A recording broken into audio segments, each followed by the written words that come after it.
নমস্কার, দেখছেন update Bangla YouTube channel. খবরের প্রথমেই দেখে নেব আজকের কিছু গুরুত্বপূর্ণ খবর। প্রধান সংবাদগুলি জানার আগে শুরুতেই সংবাদ শিরোনাম।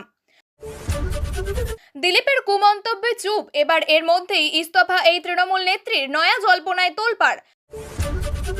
বাড়িতে পুলিশ নিয়ে অমিত শাহকে নালিশ অর্জুন সিংয়ের, হাঁটছেন আইনি পথেও।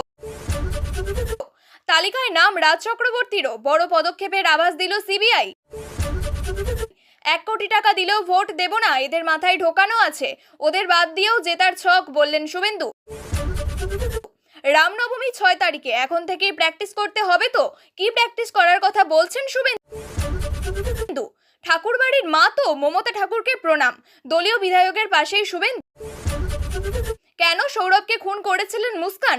পুলিশের কাছে মুখ খুললেন তরুণী। বাংলাদেশিদের কাছে বাংলার আধার কার্ড, মারাত্মক তথ্য ফাঁস শাহের। মমতার বিরুদ্ধে আনলেন আরও এক বড় অভিযোগ। এবার আসছি বিস্তারিত খবরে। বিধানসভা নির্বাচনের 1 বছরের আগে থেকেই আঁচ বাড়ছে বঙ্গ রাজনীতির। রাজনৈতিক বিশেষজ্ঞদের মতে ভোটের আগেই এই সময়টা যে কোনো দলের জন্য খুব গুরুত্বপূর্ণ। তাছাড়া ইতিহাস সাক্ষী, নির্বাচনের আগে প্রত্যেকবার দল বদলের হিড়িক পড়ে যায়। সেই সাথে নিত্য নতুন সমীকরণের সাথেই শুরু হয় রাজনৈতিক চর্চা। দিলীপ ঘোষের ওই মন্তব্যের প্রতিবাদে গত শুক্রবার রাতেই জেলা মহিলা তৃণমূলের সভানেত্রী মামনি মান্ডির বাড়িতে তার নেতৃত্বে একটি মিছিলও করা হয়। কিন্তু জানা যাচ্ছে সেখানেও পা মেলাননি খড়গপুর শহরের মহিলা তৃণমূলের সভানেত্রী তথা খড়গপুর পুরপ্রধান কল্যাণী ঘোষ। শুধু তাই নয়, স্থানীয় শাসক দলের নেতা নেত্রীদেরও অভিযোগ, এই ঘটনা নিয়ে তাদের মধ্যে কোনো প্রতিবাদ বা সক্রিয়তাও দেখা যায়নি। খড়গপুরের ওই ঘটনার পর নানান চর্চার মধ্যেই বৃহস্পতিবার আচমকা খড়গপুর শহর মহিলা তৃণমূল সভানেত্রীর পদ থেকে ইস্তফা দিয়েছেন কল্যাণী ঘোষ। তারপরেই প্রশ্ন উঠছে, ওই প্রতিবাদী মিছিলে যোগ দেওয়ার জন্য তাকে কি ইস্তফা দিতে হলো? অন্যদিকে রাজ্য মহিলা তৃণমূল কংগ্রেসের সভানেত্রী চন্দ্রিমা ভট্টাচার্য একসঙ্গে বলেছেন তিনি হয়তো চেয়ারম্যান এবং মহিলা তৃণমূলের সভানেত্রীর দায়িত্ব একসঙ্গে পালন করতে পারছিলেন না। দিলীপ ঘোষের মন্তব্য নিয়েও তার ভূমিকা ইতিবাচক ছিল না। কল্যাণী ঘোষ নিজে জানিয়েছেন তার সঙ্গে মিছিলের কোনো যোগসূত্র নেই। তাকে একই সাথে খড়গপুর পুরপ্রধানের দায়িত্বও সামলাতে হয়। তাই একসাথে এত দিকে নজর দেওয়ার খড়গপুর শহর মহিলা তৃণমূলের সভানেত্রী পদে দায়িত্ব সামলানোর সময় পাচ্ছিলেন না তিনি। তাই এই পদের দায়িত্ব যা কাউকে দেওয়া যাওয়ার জন্য আবেদন করেছেন তিনি। কল্যাণী ঘোষের কথায়, আমি সত্যিই সময় দিতে পারছিলাম না, আর ওই দিন রাত্রে একটি ইফতার পার্টি আমি দিয়েছিলাম, আর সেই কারণে মিছিলে যোগ দিতে পারিনি। জগদ্দল কাণ্ডে অর্জুন সিংয়ের বাড়িতে পুলিশ তল্লাশি নিয়ে নতুন করে উত্তপ্ত হয়ে উঠল ব্যারাকপুর শিল্পাঞ্চলের রাজনীতি। বৃহস্পতিবার ভাটপাড়ার মজদুর ভবনে পুলিশ যাওয়ার ঘটনায় অত্যন্ত বিরক্ত ব্যারাকপুরের বাহুবলী নেতা অর্জুন সিং। এই নিয়ে তিনি স্বরাষ্ট্রমন্ত্রী অমিত শাহকে চিঠি লিখে নালিশ জানিয়েছেন। বুধবার রাত্রে জগদ্দলের মেঘনা মিলের শ্রমিকদের মধ্যে অশান্তি হচ্ছিল। খবর পেয়ে সেখানে 18 নম্বর ওয়ার্ডের কাউন্সিলরের ছেলে নমিত সিং যান। এরপর অশান্তি আরও বাড়তে থাকে, গুলি চলে বলে অভিযোগ। এই অশান্তি নিয়ে ব্যারাকপুরের প্রাক্তন সাংসদ অর্জুন সিংয়ের দাবি, বুধবার রাত্রে মজদুর ভবনেই ছিলেন তিনি। আচমকা 2 রাউন্ড গুলির শব্দ পান, সঙ্গে সঙ্গে বেরিয়ে কয়েকজনের সঙ্গে নিয়ে মেঘনা মোড়ের কাছে যান। অর্জুন সিংয়ের অভিযোগ করেন তিনি ছিলেন হামলার টার্গেট। দুই পক্ষের বচসার মাঝে চম্পট দিতে গিয়ে জখম হন এক যুবক। ঘটনাকে কেন্দ্র করে উত্তাল হয়ে উঠেছে এলাকা। বিশৃঙ্খলার পর খবর পেয়ে জগদ্দল থানার পুলিশ ঘটনাস্থলে পৌঁছে জখম যুবককে উদ্ধার করে হাসপাতালে ভর্তি করান। এই ঘটনার রেস ছিল বৃহস্পতিবারও। মেঘনা মোড়ের গুলিকাণ্ড নিয়ে জিজ্ঞাসাবাদের জন্য 2বার থানায় ডেকে পাঠানো হয় অর্জুন সিংকে, কিন্তু একবারও তিনি থানায় অভিযোগ হাজিরা দেননি। এরপর বৃহস্পতিবার বিকেলে জগদ্দল থানার পুলিশ মজদুর ভবনে যায়। জিজ্ঞাসাবাদ করা হয় অর্জুন সিংহকে। তা নিয়ে অত্যন্ত বিরক্ত বিজেপি নেতা। কেন্দ্রীয় স্বরাষ্ট্রমন্ত্রী অমিত শাহকে চিঠি লিখেছেন অর্জুন সিং। আর তার অভিযোগ, পুলিশ মিথ্যে মামলায় বারবার হেনস্থা করছে। বোমাবাজির ঘটনায় এনআইএ তদন্ত নিয়ে বিস্ফোরণের ধারার অভিযোগ যোগ করেছিল পুলিশ। সিসিটিভি ফুটেজ প্রকাশ্যে আসতেই সমস্ত ঘটনা স্পষ্ট হবে বলে দাবি তার। তাই শুক্রবার আদালতে মামলা দায়ের করবেন বলে জানিয়েছেন অর্জুন সিং। বৃহস্পতিবার বিশেষ আদালতে পার্থ চট্টোপাধ্যায় জামিন মামলার শুনানি ছিল। এদিন আদালতে বড় তথ্য দিয়েছে সিবিআই। শুনানির নির্যাস, রাজনৈতিক প্রভাবশালীদের জিজ্ঞাসাবাদ করতে চলেছে সিবিআই। কাদের ডাকা হতে পারে তার ইঙ্গিত আগেই দিয়েছিলেন তদন্তকারীরা। ফেব্রুয়ারি মাসের মাঝামাঝি এই নেতাদের নাম সামনে আসে। তখন শ্যামল সাঁতরার বক্তব্য ছিল এটা তাকে টার্গেট করা হয়েছে। শওকত মোল্লারও দাবি ছিল চক্রান্ত করে এই ধরনের নোংরামি করা হচ্ছে। এই নিয়ে বিজেপি নেতা দিব্যেন্দু অধিকারীর বক্তব্য, নো কমেন্টস। অন্যদিকে বিজেপি নেত্রী ভারতী ঘোষের বক্তব্য, সিবিআই যখন আমার নামটা পেল উচিত ছিল আমাকে ডেকে জিজ্ঞাসাবাদ করা। সিবিআই আমাকে একবারও ডাকিনি। যখন কারোর নাম আসে তখন তাকে ডেকে জিজ্ঞাসাবাদ করা নর্মাল তদন্তের মধ্যে পড়ে। দ্বিতীয় কথা, এসিপির সময়ে হাজার হাজার মানুষের উপকার করেছি, এসএসকেএম এর সিটেরও ব্যবস্থা করেছি। অন্যদিকে তৃণমূল সাংসদ মমতা বালা ঠাকুর বলেন, এই ধরনের কাজ আমিও কখনো করিনি। এইসবের মাঝে সরব হয়েছেন বিরোধীরা।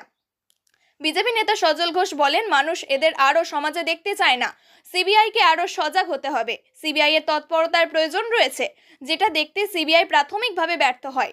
এখন যখন বলছেন তথ্য সামনে আনুক, বৃহস্পতিবার আদালতে সিবিআই জানিয়েছে মাস্টারমাইন্ড পার্থ চট্টোপাধ্যায়, কিন্তু এই মাস্টারমাইন্ডের হ্যান্ডস কতটা সেটাই এখন সামনে আনতে চলেছে সিবিআই। 1 কোটি টাকা নিয়ে বাড়িতে প্রতি দিলেও ভোট দেবে না, এদের মাথায় ঢোকানো আছে।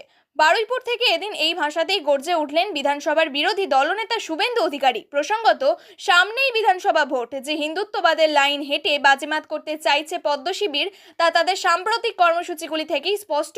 এদিন সভা থেকে শুভেন্দু স্পষ্টতই বলেন, মগরাহাটে আইএসএফ সিপিএম এর বাড়ি ভেঙেছে পঞ্চায়েতের পরে, আমি গিয়েছি রিলিফ নিয়ে, আমি জানি ভোট দেবে না, 1 কোটি টাকা বাড়ি প্রতি দিলেও ভোট দেবে না, এদের মাথায় ঢোকানো আছে। এখানেই না থেমে খানিক ক্ষোভের সুরে বলেন, এরা রেশন নেবে মোদিজির, শৌচালয় নেবে, ভ্যাকসিন নেবে মোদিজির, ঘরও নেবে, বলবে ওটা অধিকার, আর ভোটের সময় বলবে বিজেপি হিন্দুদের দল। হ্যাঁ, ভারত তো হিন্দুস্তান, জয় হিন্দ বলি। ভারতের 3টের নাম, ভারত, ইন্ডিয়া, হিন্দুস্তান। এখানেই না থেমে তৃণমূলের নাম না নিয়েও আক্রমণ ধার বাড়াতে দেখা যায় শুভেন্দুকে। টেনে আনেন প্রাক্তন মুখ্যমন্ত্রী বুদ্ধদেব ভট্টাচার্যের প্রসঙ্গ। নাম না করে মমতাকে খোঁচা দিয়ে বলেন, কি দেখাচ্ছেন সংখ্যাগরিষ্ঠতার কথা? বুদ্ধবাবু বলতো আমরা 235, ওরা 30, আপনি তো এখনো 235-এ যাননি, এত দম্ভ ভালো না। এরপরই সমবেত জনতার উদ্দেশ্যে বলেন, পরিবেশ আমরা তৈরি করে দেব, নিশ্চিন্তে থাকুন, যাদেরকে জেলে দেখতে চান তাদেরকে জেলেই দেখতে পাবেন। এখানেই শেষ নয়, সনাতনীদের হিন্দুদের ভোটের ময়দানে ফেরাতেও এদিন বারবার আহ্বান জানান শুভেন্দু। সুকৌশলে বলে দেন, ভোটের ময়দানে বাজিমাতের কৌশলও। শুভেন্দুর সাফ কথা, আমাদের এক হয়ে থাকতে হবে। আমরা হিন্দু এবং জনজাতির 40% ভোট পাচ্ছি। আপনারা যারা হিন্দু ভোটে যেতে চান না তাদের দয়া করে বাড়ি থেকে বের হন। এই লড়াই বাঁচার লড়াই। এখানেই না থেমে তার আরও সংযোজন, এই লড়াই জিততে হবে। বাংলাদেশ দেখেছেন তো, বাংলাদেশ দেখার পর ভোট নষ্ট করবেন তৃণমূল সিপিএম কংগ্রেসকে দিয়ে? আমি আশা করি সনাতনীরা এটা করবেন না।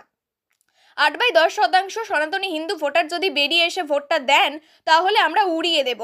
তারপরে উত্তরপ্রদেশের মতো শৃঙ্খলা, সংস্কার, সুশাসন, সুরক্ষা, গুজরাটের মতো শিল্প কর্মসংস্থান, অসমের মতো রোহিঙ্গা ধরে রাখো, ওপারে ফেলো। বিরোধী দলনেতা শুভেন্দু অধিকারী সহ দলের বিধায়ক ও কর্মীদের উপর আক্রমণের প্রতিবাদে বারুইপুর পুলিশ সুপারের অফিসের সামনে বড় কর্মসূচির ডাক দিয়েছিল বিজেপি। অনুমতি পেতে ছুটতে হয়েছিল হাইকোর্টে। অনুমতি পেতেই সেই সভা থেকে এদিন দফায় দফায় পুলিশের বিরুদ্ধে গর্জে উঠলেন শুভেন্দু। প্রসঙ্গত, কিছুদিন আগেই রামনবমীতে 1 কোটি বাঙালিকে পথে নামার ডাক দিয়েছিলেন শুভেন্দু।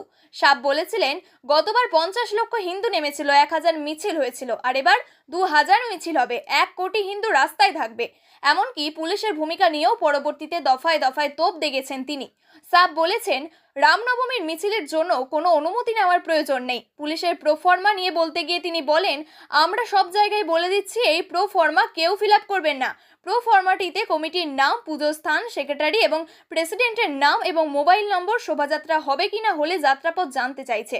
একই সঙ্গে বলছে ওই রুটে অন্য ধর্মের কোনো প্রতিষ্ঠান আছে কিনা, মুসলিম মহল্লার নাম পুলিশ চাইছে। এখানে কপালে চিন্তার ভাঁজ চওড়া হয়েছে বিজেপি নেতাদের। এদিন ফের বারুইপুর থেকে তিনি পুলিশকে চাঁচা ছোলা ভাষায় তোপ দাগতে দেখা গেল শুভেন্দুকে। সমস্ত রাজনীতি ভুলে হচ্ছে ঠাকুরনগরের বারুণী মেলা। গতকাল সেখানে গিয়ে এই বিজেপি বিধায়ক অসীম সরকার ঠাকুরবাড়ির সদস্য তথা তৃণমূল সাংসদ মমতা বালা ঠাকুরের পায়ে মাথা ঠেকিয়ে প্রণাম করেছেন, যা নিয়ে রাজনৈতিক মহলে চর্চা শুরু হয়েছে। আর সেই বিষয় নিয়ে এবার বিজেপি বিধায়কের পাশে দাঁড়ালেন রাজ্যের বিরোধী দলনেতা শুভেন্দু অধিকারী। প্রসঙ্গত, এদিন ঠাকুরনগরে যান রাজ্যের বিরোধী দলনেতা শুভেন্দু অধিকারী, আর সেখানেই বিজেপি বিধায়ক অসীম সরকার যেভাবে তৃণমূল সাংসদকে প্রণাম করেছেন তা নিয়ে প্রশ্ন করা হয় তাকে। আর সেই প্রশ্নের উত্তর দিতে গিয়ে তিনি বলেন, ঠাকুরবাড়ির মা তো কেন করবে না, ঠিক করেছে। ভারতীয় জনতা পার্টি তো এবার একবারও বলেনি তৃণমূল কংগ্রেস করলে সে যদি মতুয়া বাড়ির মা হয় তাকে শ্রদ্ধা জানানো যাবে না। আমরা কেউ অস্বীকার করতে পারবো না, মমতা বালা ঠাকুর মহাদয়া তিনি মতুয়া বাড়ির একজন। স্বামী সৌরভকে কেটে 15 টুকরো করে ড্রামে লুকিয়ে রাখার অভিযোগে স্ত্রী মুস্কান রাস্তাকিকে গ্রেপ্তার করেছে পুলিশ। একই অপরাধে অভিযুক্ত তাই সেই প্রেমিক সাহিল শুক্লাও। চলছে তদন্ত। জিজ্ঞাসাবাদ করা হয়েছে তাদের। এই পরিস্থিতিতে জানা যাচ্ছে মুস্কান নাকি জানিয়েছেন কেন তিনি খুন করেছিলেন তার স্বামীকে। তবে পুলিশকে মুস্কান বলেছেন 2021 সালে সৌরভের সঙ্গে ডিভোর্সের মামলা হয়ে গিয়েছিল তার। তখনও সাহিলের সঙ্গে ঘনিষ্ঠতা হয়নি। পরে যত তাদের সম্পর্ক গাঢ় হয়েছে ততই সৌরভের সঙ্গে বিচ্ছেদ পাকাপাকি করতে মরিয়া হয়ে উঠেছিলেন তিনি। আর সেই কারণেই নাকি শেষমেশ আর ধৈর্য ধরতে না পেরে স্বামীকে খুন করেন, এমনই দাবি অভিযুক্ত মুস্কানের। জানা গিয়েছে একই জেলের দুটি আলাদা ওয়ার্ডে রয়েছেন সাহিল এবং মুস্কান, মাঝে 1.5 কিলোমিটারের দূরত্ব। জেলের প্রথম রাতে দুজনেই নাকি নেশাদ্রব্যের অভাবে ছটফট করেছেন। মুস্কানের দাবি ইনজেকশন, সাহিল চাইছেন মার্জে জোড়ানা। দুই অভিযুক্তই উইথড্রয়াল সিনড্রোমে ভুগছেন বলে দাবি করেছেন জেলের কর্তৃপক্ষরা। তাদের চিকিৎসার নজরদারি রাখা হয়েছে। শারীরিক অবস্থার যেন অবনতি না হয় সেই দিকেও খেয়াল রাখা হচ্ছে। দুজনের কারোর পরিবারের সদস্যই জেলে তাদের সঙ্গে দেখা করতে আসেনি বলেও জানানো হয়েছে। এদিকে জেলেও সাইলের সঙ্গে একই কুঠুরিতে থাকতে চেয়ে আবেদন করেন মুস্কান, যদিও সেই আর্জি নাকচ করে দিয়েছে জেল কর্তৃপক্ষ। বাংলাদেশি এবং রোহিঙ্গা ইস্যুতে মমতা বন্দ্যোপাধ্যায় সরকারকে তীব্র আক্রমণ অমিত শাহের। আজ বৃহস্পতিবার লোকসভায় 2025 বিল পেশ করেন কেন্দ্রীয় স্বরাষ্ট্রমন্ত্রী। আর একই সঙ্গে এই ইস্যুতে বক্তব্য রাখেন, বলেন ভারতের মতো বাংলাদেশের সীমান্তে 2216 কিমি, যার মধ্যে 1653 কিমি এলাকা জুড়ে কাঁটাতার বসে গিয়েছে। এমনকি বেড়ার পাশ দিয়ে রাস্তা পর্যন্ত তৈরি হয়েছে। বাকি রয়েছে মাত্র 563 কিলোমিটার জায়গা।